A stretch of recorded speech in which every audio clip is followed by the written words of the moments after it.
And that's what he tried to teach me, to say you never do anything to embarrass the family name.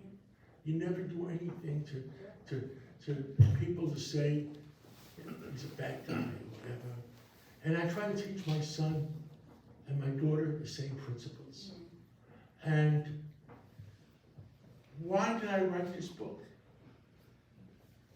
I wrote the book for two reasons. While I still have my memories,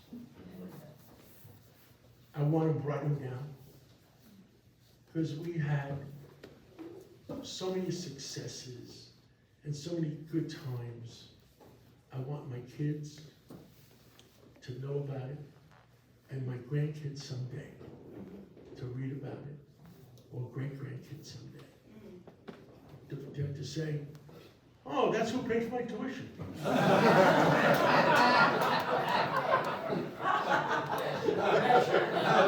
Where did the money come from? and that's the reason I wrote it. And the other reason is I do a lot of children's things. I worked for Mr. Morgenthau at the Police Athletic Leagues for 40 years. I try to help the kids of the inner city. You know, I grew up on 135th Street. You know, Spanish Harlem, Harlem, whatever. So I worked for the Police Athletic League, trying to help the kids of the inner city. Because these kids need help. And I remember so many days, and my son and my daughter used to come to these Police Athletic League events. And I remember Commissioner Kelly, Commissioner Bratton coming. There's 100 kids in that corner over there. And I go to Commissioner Kelly, I said, how many of those kids can we save? It's not all 100. Can we save 20? Can we save 30? And our inner cities, education, our education system is hurting. We used to have the best education system. I went to Brooklyn Tech, you know, public high school, one of the best high schools in the country. What made a difference in my life? Still is. Brooklyn Tech, that helped. I had the congressional nomination on the west side of Manhattan from Congressman William Fitzryan for West Point. But I was an only child. My mother's cried.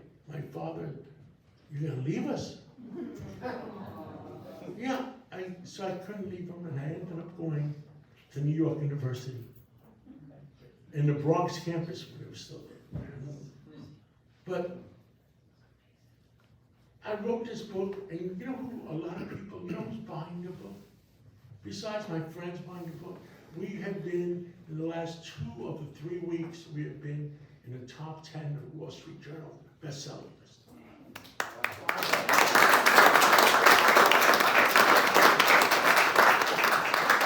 And you know who's buying the book, somehow? People buy the book, and they give it to their kids, and they give it to their grandkids, because it teaches them. There's no substitution for hard work. You know, I say, you know, I try to say, well, you get lucky. Well, the harder you work, the luckier you get. And that's part of the Greek, part of the Italian principle. You know, our grandfathers worked very hard. Our fathers and mothers worked very hard. In the book, I tell one section, when I went to NYU, my father had a life insurance policy on me since I was a baby, and I cashed it in for $900 to buy a Buick Special V6 car to be able to go to NYU, and then I had to living on 135th Street. My mother wanted to go work to pay for my garage.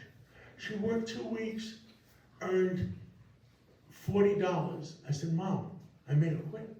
I said, you're not gonna work to pay for my garage. I mean, I had tears in my eyes when I saw her paycheck for $39. But that's what mothers and fathers did. From the old country, whether Italian or whether Greek, from the old country, they wanted their sons and daughters to grow up to become better than them.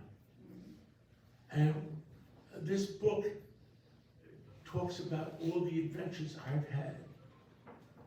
And like I said, people are buying the book for their kids and grandkids to set examples that if you keep your nose clean and you work hard, get an education,